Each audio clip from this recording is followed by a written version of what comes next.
أعوذ بالله من الشيطان الرجيم بسم الله الرحمن الرحيم السلام عليكم ورحمة الله تعالى وبركاته الحمد لله رب العالمين والصلاة والسلام على أشرف الأنبياء والمرسلين سيدنا ومولانا محمد وعلى آله وصحبه أجمعين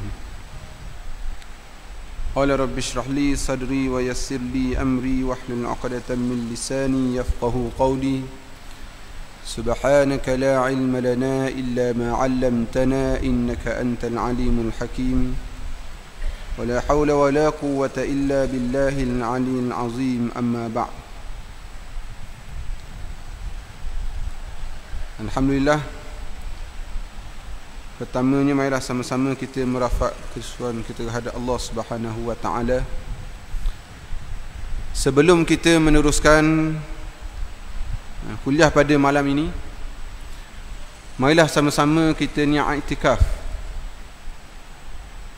Moga-moga sepanjang kita berada dalam masjid, dalam majlis ilmu, kita dapat pahala iktikaf berpanjangan sehinggalah selesai daripada kita duduk sehingga kita bangun nak solat isyak nanti.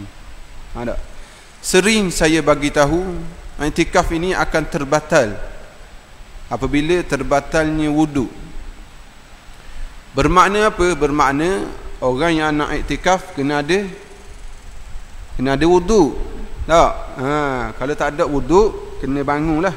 Bangun, pergi ambil wudu, kemudian duduk niat iktikaf balik. Dan setengah ulama sebut seseorang itu dia boleh terbatal iktikaf dengan benda mazmumah. Benda mazmumah ni dia sakit hati dengan orang. Tak?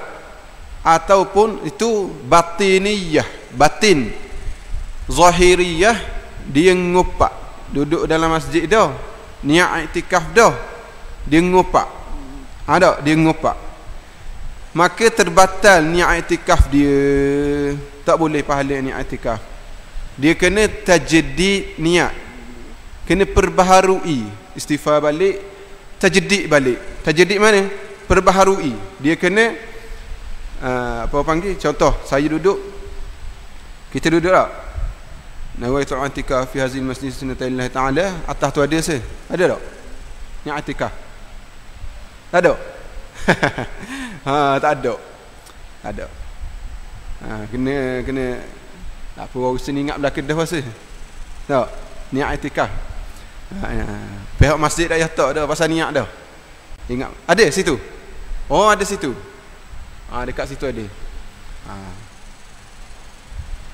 Ada. Kalau siapa nak tengok ada situ. Cara niat i'tikaf. Jadi saya sering bagi tahu. Sebab apa? Sebab kita tak ambil rugi antara yang kita dapat ilmu. Kita nak duduk dalam masjid ni, apa yang kita nak? Ilmu.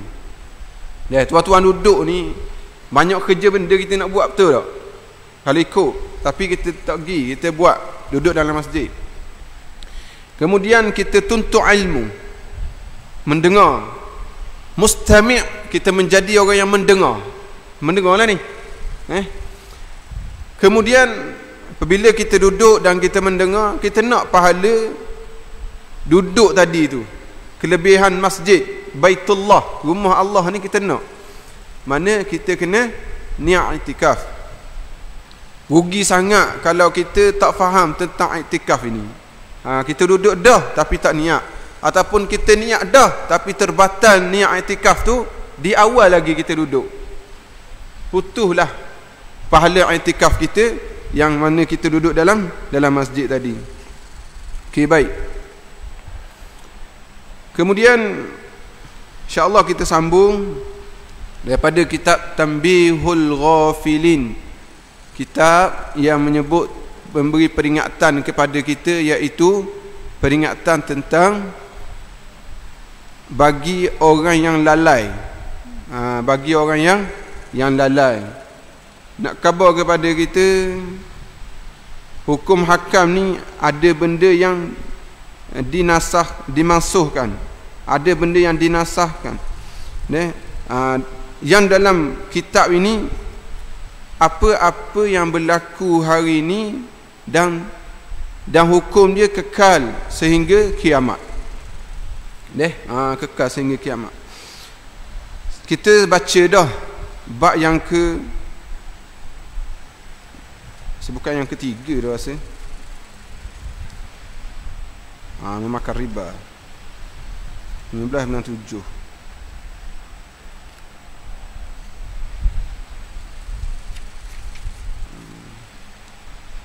Saya ni lah ni balasan orang yang memakan riba. Minggu-minggu yang lalu saya dah sebut panjang dah tentang macam mana keburukan riba. Apakah kesan buruk kepada masyarakat. Waktu saya belajar dulu, bila masuk tentang fiqh ni, bahagian fiqh, apabila masuk bab riba, dia akan membandingkan macam mana muamalah yang berlaku yang dibenarkan oleh syarak. Dia dibenarkan oleh syarak.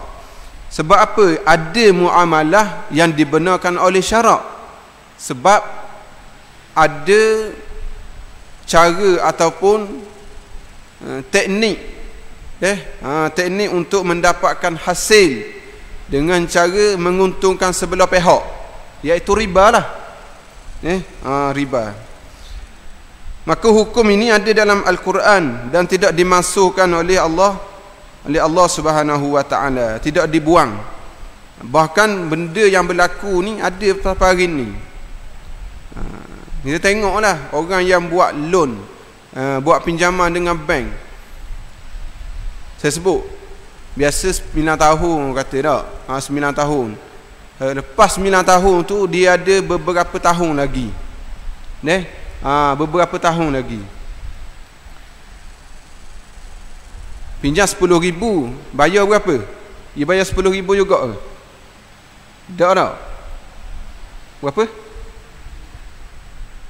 Pinjam 10, bayar berapa? Bayar 8,000. Hak ni bank ni kita pergi pakat pergi ramai-ramai. Dia tak akan jadi bayar 10,000. Tahu tak? Itu akan jadi. Dia akan ada bunga, ada pokok-pokok dia, ada pasu, ada buah, ada tak campur dengan sirang lagi. Kalau 9 tahun jadi 13 contoh. Dia akan jadi gitu. Dah okey tak? Ni adalah pembahasan panjang dalam fiqh. Tapi hari ni dia nak bagi tahu kepada dia balasan saja. Balasan orang yang mengamalkan riba. Balasan bagi orang yang meninggalkan riba. Dah nak buat guana lahir-lahir riba duk kuasa dah dunia. Tak, lahir-lahir riba kuasa dunia dah. Siapa yang mentadbir? Kita ke perbankan Islam ke? Membaikan Islam dalam kitab, dalam buku. Tak. Kemudian kita sambung. Sabda Nabi SAW yang maksud, barang siapa yang memakan 1 dirham daripada hasil riba seolah-olah dia berzina dengan ibunya di dalam Masjid Haram. Ni kata siapa? Kata Nabi Muhammad sallallahu alaihi wasallam. Tuan-tuan, inilah hadis. Kadang-kadang hadis ni kita duk fikir dengan akal kita ni tak masuk akal, betul tak? Tak masuk akal. Berlaku ke tak seorang anak berzina dengan mak dia dalam Masjidil Haram? Berlaku ke tak? Mustahil berlaku. Kalau dalam hotel bajet mungkin boleh jadi. Dalam rumah yang tidak ada penghuni lain mungkin boleh jadi. Mungkin. Tetapi Nabi sebut ni, Nabi sebut di dalam masjid. Betapa besarnya kemurkaan Allah Subhanahu wa taala. Betapa besarnya kemurkaan Allah sehingga kan perumpamaan orang yang memakan riba ini seolah-olah dia berzina dengan ibunya di dalam Masjidil Haram. Ni apa? Maksiat zahir. Hak ni kita nampak, oh salah dia ni. Tuan-tuan, dalam bab tasawuf, dalam bab akhlak, kita diajar menjaga 2 anggota kita, anggota batin kita, anggota zahir kita. Yang kita nampak tadi berzina, yang perlu kita jaga juga dalam hati ni, sifat-sifat yang mazmumah yang ada dalam hati kita. Malam ni saya akan relate sedikit sebanyak dengan hijrah Rasulullah sallallahu alaihi wasallam. Intipati dia. Sebab apa saya ambil sikit? Sebab banyak berlaku majlis-majlis ataupun program-program yang menyebut tentang hijrah ini akan menceritakan semangat macam mana kita nak berubah, macam mana Rasulullah melaksanakan dakwah, perjuangan Rasulullah macam mana. Tetapi malam ni saya akan sebut bagaimana kita nak istiqamah di dalam penghijrahan yang kita nak lalui, sehingga mana Allah Subhanahu wa taala matikan kita daripada atas muka bumi ni. Perbahasan untuk kita masuk tahun baru, tuan-tuan. Imam Suyuti menyebut di dalam kitab Bidayah wan Nihayah, panjang kitab ni. Dia sebut bidayah, permulaan macam mana Nabi Adam AS diturunkan di bumi ini, sehingga dalam kitab wan Nihayah, sehingga bila? Sehingga berlakunya hari kiamat, kebangkitan. Kita dah berada di 1444. Betul tak? 1444. Oh, kita tengok angka comel. Buat pelik kereta comel. Hash 1444. Pi bakal kapung gontok nasi tu kat masjid. Tak? 1444. Ya, semua 1444. Hash 1444. Tuan-tuan, muslimin muslimat, saya nak bagi tahu 144 ini kita sering apabila mari ma'al hijrah, kita akan tajdidun niyah, kita akan perbaharui niat kita. Betul? Kita kata, ya Allah, tahun ni aku nak berubah. Mari tahun depan, ya Allah, aku nak berubah. Gitu semua. Tak? Apa yang ada pada kita? Tidak ada perubahan. Tak ada perubahan. Allah, dia bagi perubahan kepada seseorang dalam keadaan masing-masing. Contoh, ada orang dia belajar Quran, dia pandai baca Quran, kemudian dia menikmati bacaan Al-Quran, dia memahami nikmat Al-Quran, kemudian Allah bagi kepada dia kekal dalam kebaikan. Ada orang macam ni. Ada orang Allah bagi kepada dia boleh istiqamah solat secara berjemaah, lalu Allah bagi kepada dia kekal hijrah dia daripada tak salat secara berjemaah, dia boleh kekal dalam berjemaah. Ada orang selepas dia pergi Mekah buat haji, pergi, nama dia Ibrahim, orang panggil Ibrahim. Ada contoh ada Ibrahim sini. Minta maaf lah kalau ada dah. Mana?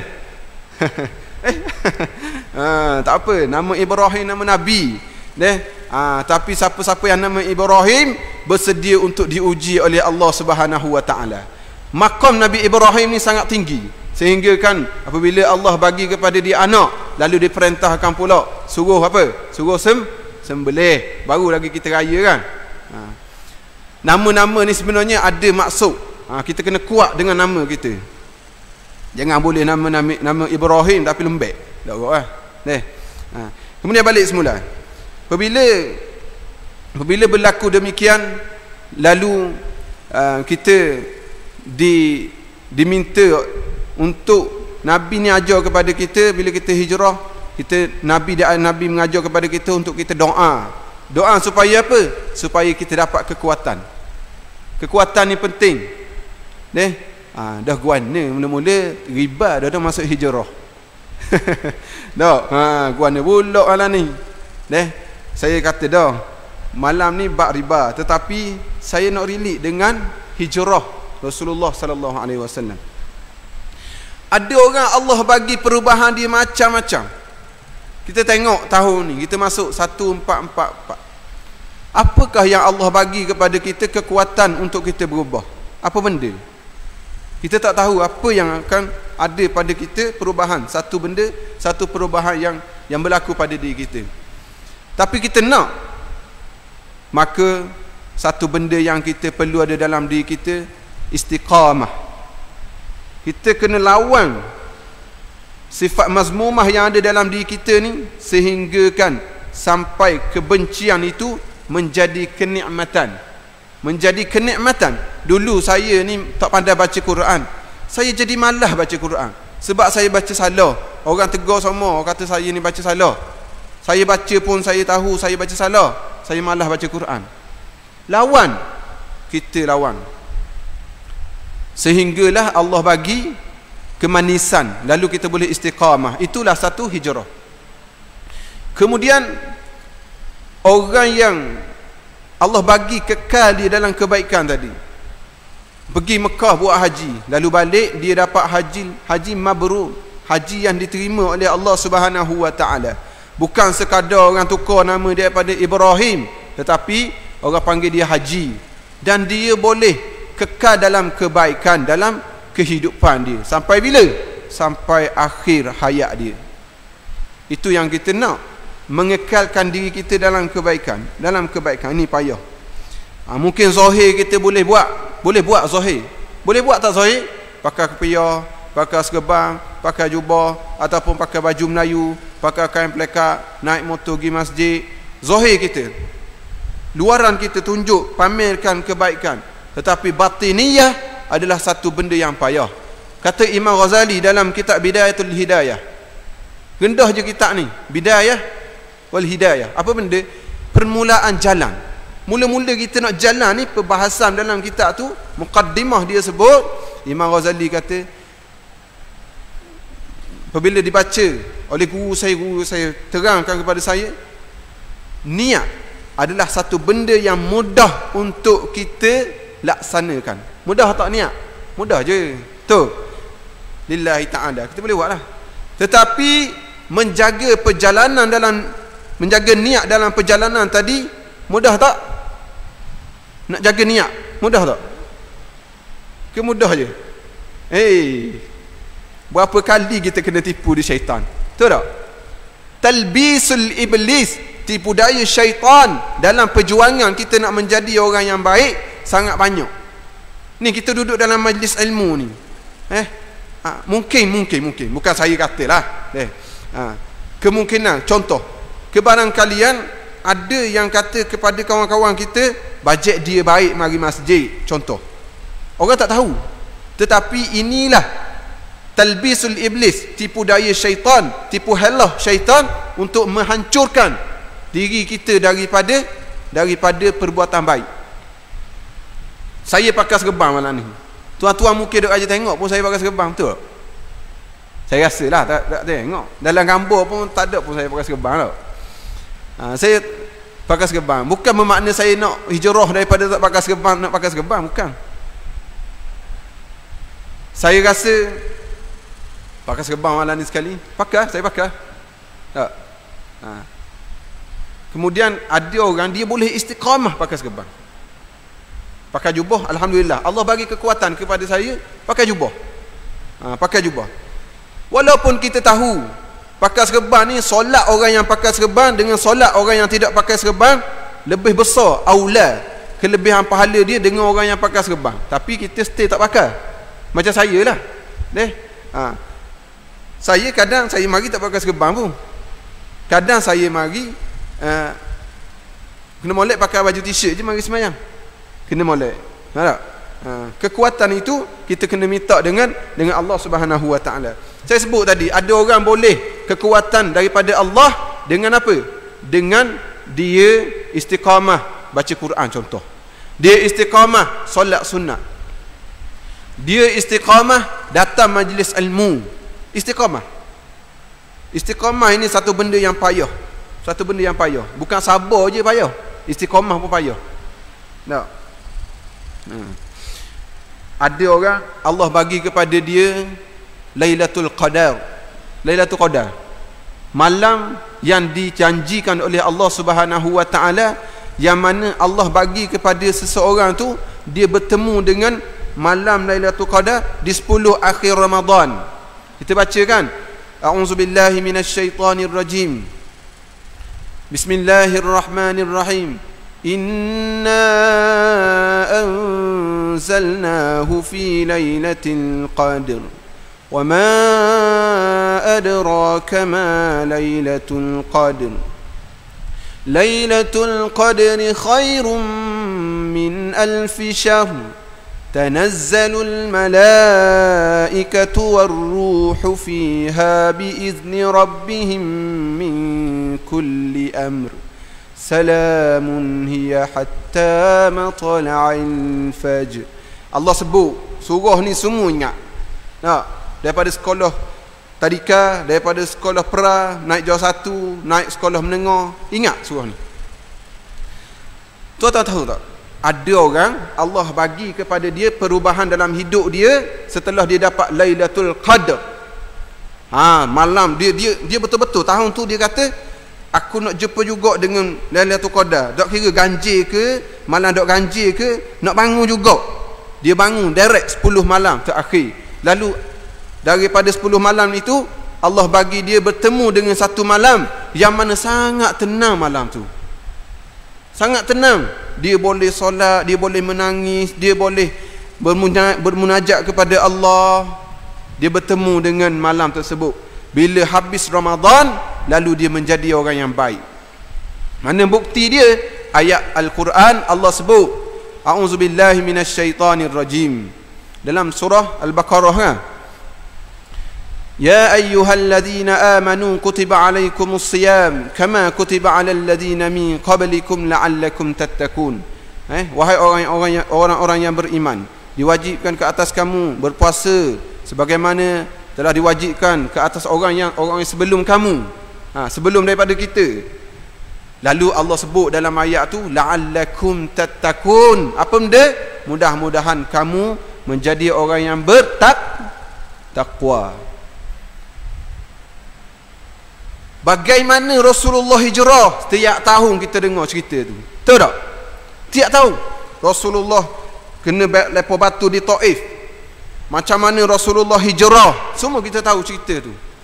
Tetapi pada diri kita di saat dunia banyak dengan fitnah, banyak dengan fitnah tentang ilmu, banyak difitnah dengan kekuatan akidah, banyak difitnah dengan kejahilan. Lalu macam mana kita nak dapat kekuatan untuk kita istiqamah dalam hijrah yang kita nak laksanakan ini? Kita nak kekalkan. Kita nak kekal. Antaranya mesti kita kena duduk dalam kalangan orang yang dekat dengan Allah. Duduk dengan orang-orang ni. Walaupun kata poyo ni tak. Poyo bajet baik. Ayat baru ayat orang lain ni tak.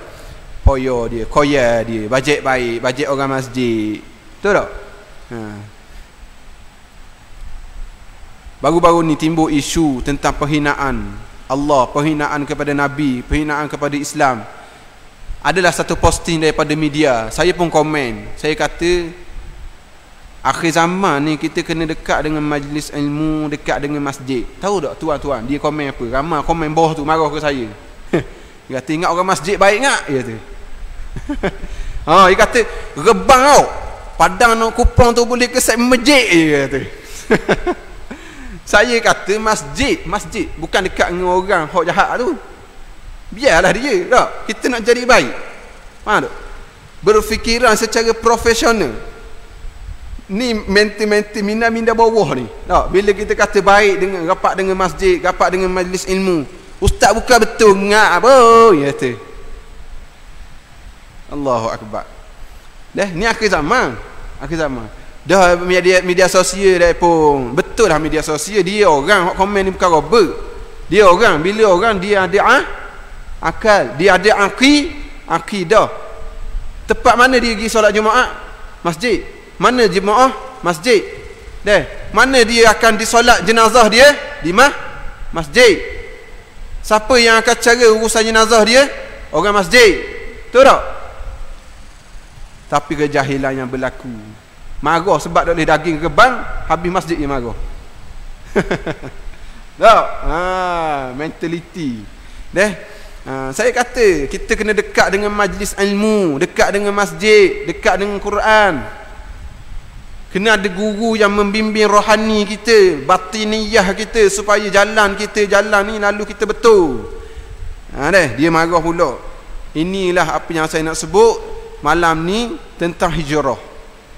Itu saya sebut tentang cabaran dan macam mana kita nak dapat kekuatan untuk kita istiqamah dalam hijrah kita tadi. Yang pertama. Yang kedua, Imam Suyuti sebut. Imam Suyuti, siapa tahu Imam Suyuti? Rajin dengar tak Imam Suyuti? Imam Ibn Hajar Al-Asqalani. Rajin dengar? Tak rajin juga. Rajin tak? Tak rajin dengar? Ibn Hajar Al-Haythami, Ibn Hajar Al-Asqalani. Rajin dengar? Ustaz rajin khabar kan? Kata Ibn Hajar, kata Imam Suyuti. Rajin dengar? Rajin kan? Allah akbar. Okey, ini ulama muktabar, mujtahid ni. Dia sebut apa? Dia kata dalam kitab Bidayah wan Nihayah, dunia ini, bukan saya nak suruh pegang ni, dunia ni dia akan berakhir, berakhir. Makna kata lain berakhir apa benda? Kiamat. Yakin tak kiamat Yakin kan? Kita akan berhadapan dengan fitnah yang berlaku dan hari kiamat yang akan berlaku. Kita akan berhadapan, baik cepat ataupun lambat.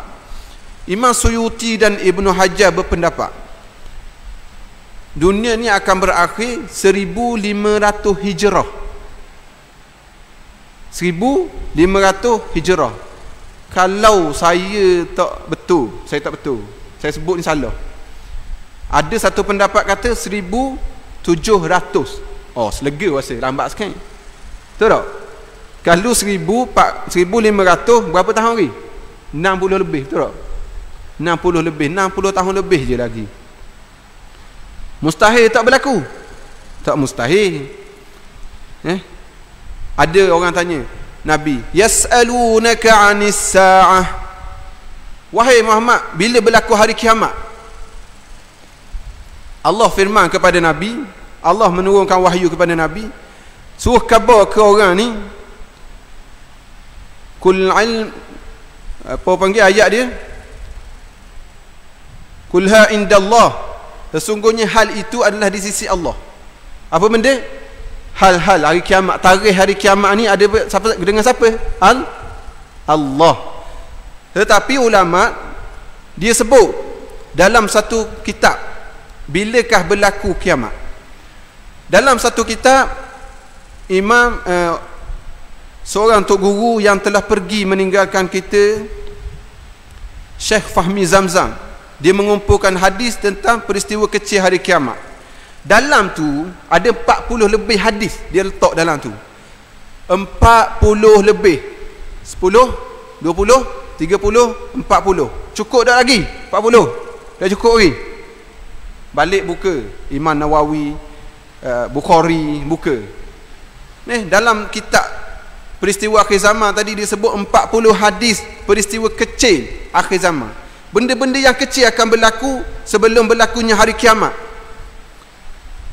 Semuanya dah berlaku. Semuanya dah berlaku. Zina berleluasa, berlaku tak lagi? Berlaku dah. Riba berlaku tak lagi? Berlaku. Minum arak berlaku tak lagi? Berlaku. Tidak berani menyampaikan dakwah berlaku tak lagi? Berlaku. Berlaku. Al-amru bil ma'ruf, orang buat lagi. Wan nahyu 'anil munkar, orang buat lagi. Ramai orang tinggal. Wan nahyu 'anil munkar, mencegah daripada melakukan perbuatan munkar. Kita pergi kat Fusa, kat Azlan tu, tengok orang pakai luar pendek. Hak surah-surah dah, hak masjid lah. Kita pergi seorang dah, seorang. Pakai jubah, pakai serban, masuk dalam tu. Assalamualaikum. Kena buat macam Ustaz Abid Liu. Allah sayang kita. Allah sayang kita. Boleh? Tapi so imam pergi buat. Tak. Orang kata kan ni. Orang tengok jauh ni. Bukan ustaz, bukan tu imam masjid kau lagi. Tak. Waira terus Kuala Terengganu. Pergi dakwah dekat Pusat. Suruh apa? Khabar haram tutup. Haram tak tutup kepala lutut. Orang nak dengar tak? Tak dengar, muda-muda. Tu imam muda dulu kalau pendek kau. Ya tu gitu lah. Bukan tu imam sini lah. Wan nahyu 'anil munkar ni benda payah. Jadi berlaku dah akhir zaman.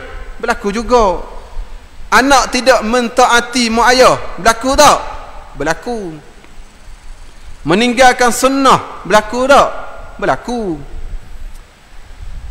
Bangunan-bangunan besar di kampung-kampung, di bucu-bucu ulu-ulu pedalaman, berlaku tak? Berlaku. Pemerintah yang zalim, berlaku tak? Berlaku. 40 hadis dalam tu semua dah berlaku. Perempuan tidak ada rasa malu. Allah angkat rasa malu pada wanita. Malu ada tak lagi? Ada dah. Yang penting pakai bedok ni. Tak cerdik tak apa, tak ada ilmu agama tak apa, tetapi ada duit dan cantik. Hari ni berlaku.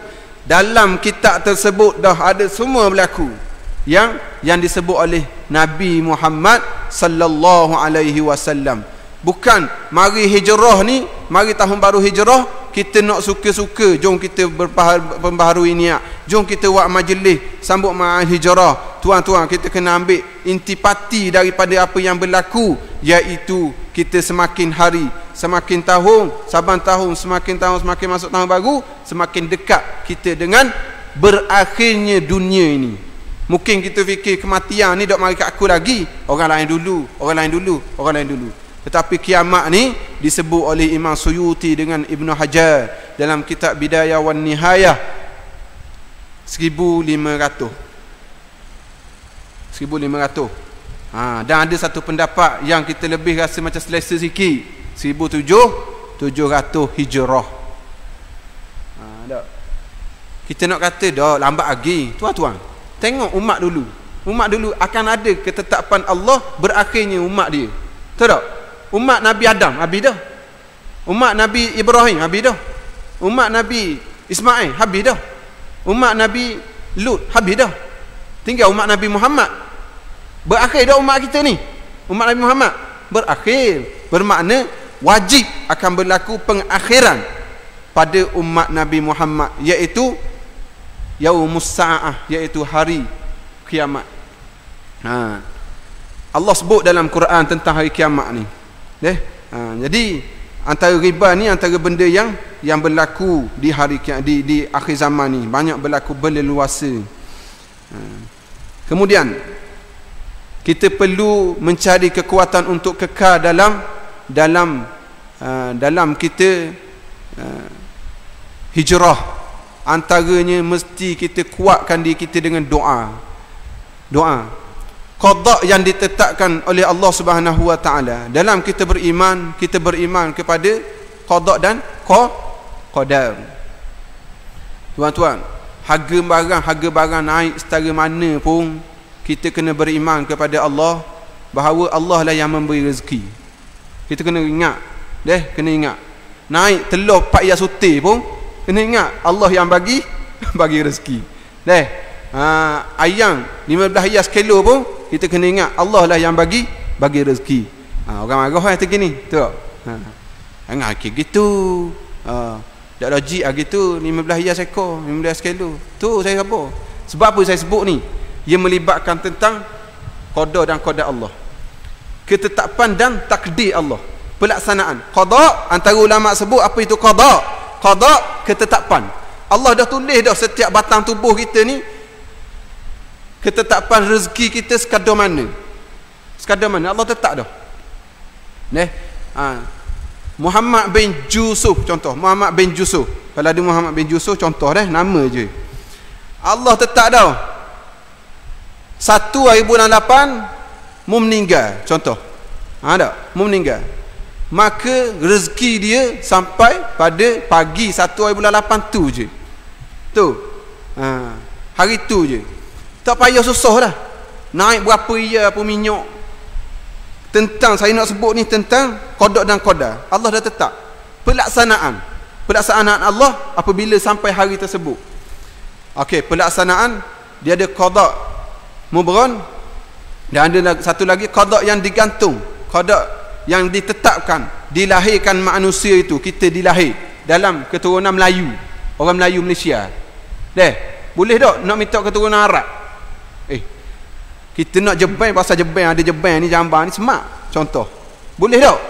Tak boleh nak pergi dah. Kan ada orang Melayu kita lahir sini jadi orang Arab, ada tak? Pergi makan nasi Arab boleh lah. Tak? Makan jeruk-jeruk Arab boleh lah, tapi nak jadi orang Arab tak boleh. Walaupun tukar IC pun tak boleh. Ni takdir Allah dah. Mati bila? Allah tetap dah. Jodoh dengan siapa? Allah tetap dah. Hidup hari benda, lahir, masuk pita seminggu dak lahir lagi. Sebab apa? Tak sampai lagi. Bila sampai lahirlah dia. Semua Allah tetapkan dah. Sehingga bab rezeki dah Allah tetapkan.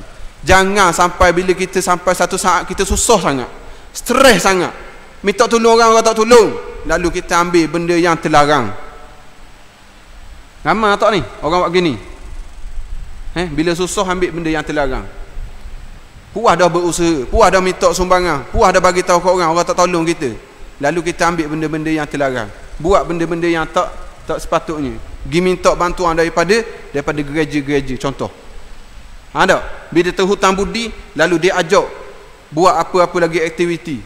Lalu jadi murtad. Na'udzubillahi min zalik. Sebab apa? Sebab rezeki je tadi. Ramai tak ni? Ramai. Kita kena jaga benda ni. Jadi dalam bab qada dan qadar tadi, Allah dah tulis dah semua ketetapan Allah dan pelaksanaan. Qadar, pelaksanaan. Sampai hari tersebut, okey, mu makan nasi ayam ke ayam penyet hari ni? Tak? Ayam penyet ke nasi ayam? Roti payang ke roti canai? Ada dah. Tak usah bimbang lah. Tapi Nabi sebut doa ini boleh merubah apa? Merubah takdir yang Allah tetapkan tadi. Kita susah, boleh berusaha. Doa tidak mengkhianati. Ini perbahasan panjang dalam bab akidah. Jangan kita kecewa dengan kesusahan yang berlaku atas kita. Okey, isyak lagi. Isyak dah. Dah lagi. Berapa minit? Seminit. Terima atas seminit. Okey, seminit. Kalau tak berhenti kok, tolong angkat tangan lah. Saya takut tak tengok jam. Seminit lagi. 8:39 tak? Okey. Tuan-tuan, dalam Quran Allah banyak sebut tentang kita akan diuji. Orang tak hijrah diuji, orang yang hijrah akan diuji. Dia akan diuji. Saya sebut semua ayat ni. وَلَنَبْلُوَنَّكُمْ بِشَيْءٍ مِنَ الْخَوْفِ وَالْجُوعِ وَنَقْصٍ مِنَ الْأَمْوَالِ وَالْأَنْفُسِ وَالثَّمَرَاتِ وَبَشِّرِ الصَّابِرِينَ. Ayat ni Allah bagi tahu kepada kita akan diuji dengan apa? Dengan rasa wal-ju', rasa takut. Rasa timbul tak rasa takut? Esok nak makan apa? Minggu depan macam mana? Kita fikir tak? Harga naik ni, nak buat jamu anak nikah. kita takut macam mana? Allah sebut dah dalam Quran, aku akan menguji kamu semua ni orang yang beriman ni dengan rasa takut. Maknanya apa? Dalam hijrah semestinya kita akan diuji dengan rasa takut. Ingat benda tu dalam Quran sebut. Dalam juzuk 2, makhraj yang pertama, muka surat yang ketiga daripada juzuk 2. Buka atas sekali dia duduk. Ayat dia, balik buka. Masuk makhraj yang kedua, innallaha as-safa. Innas safa. Makhraj 2. Makhraj pertama saya qulu sufaha, kemudian ayat tu. Wal ju' wa naqsim minal amwal. Allah akan uji kita dengan kekurangan harta benda. Allah akan uji. Dah barang naik, gaji tak naik. Pergi kedai kadang 50 riyal banyak balik. Alin ni 10 riyal seorang je makan. Kadang-kadang tak cukup. 10 riyal tak boleh minum air pun kadang-kadang. Air masuk je. Maknanya apa? Kita kena ingat bahawa akan diuji. Hijrah akan diuji. Masuk tahun baru akan diuji. Wal ju' wa naqsim minal amwal wal anfusi was samarat. Macam-macam akan kita akan diuji ni. Kemudian di akhir Allah sebut wa basyiris sabirin. Apa benda? Bagi tahu, berita gembira kepada orang-orang yang sabar. Mana orang yang beriman? Okey, cukup setakat tu pada malam ni sebab kita dah masuk isyak. Jadi boleh pandang panjang-panjang, pakat tengok jam lagi, hak boleh dah jadi hilang habis. Jadi saya relate daripada apa yang berlaku riba dalam kitab kita malam ni, kemudian dengan hijrah, mudah-mudahan 3 benda subtopik yang besar.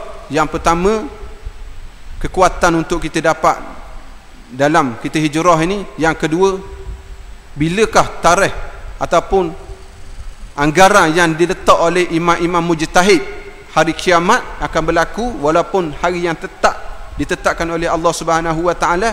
Yang ketiga, kita mesti dan semestinya akan diuji oleh Allah Subhanahu wa taala. Mudah-mudahan pertemuan pada malam ni dapat kebaikan dan dapat maghfirah daripada Allah Subhanahu wa taala. Terima kasih atas segala perhatian, mohon maaf atas segala kesilapan. Bismillahirrahmanirrahim. Allahumma anfa'na bima 'allamtana wa 'allimna bima yanfa'una. Wa sallallahu ala sayyidina Muhammad wa ala alihi wa sahbihi wa sallam. Walhamdulillahi rabbil alamin.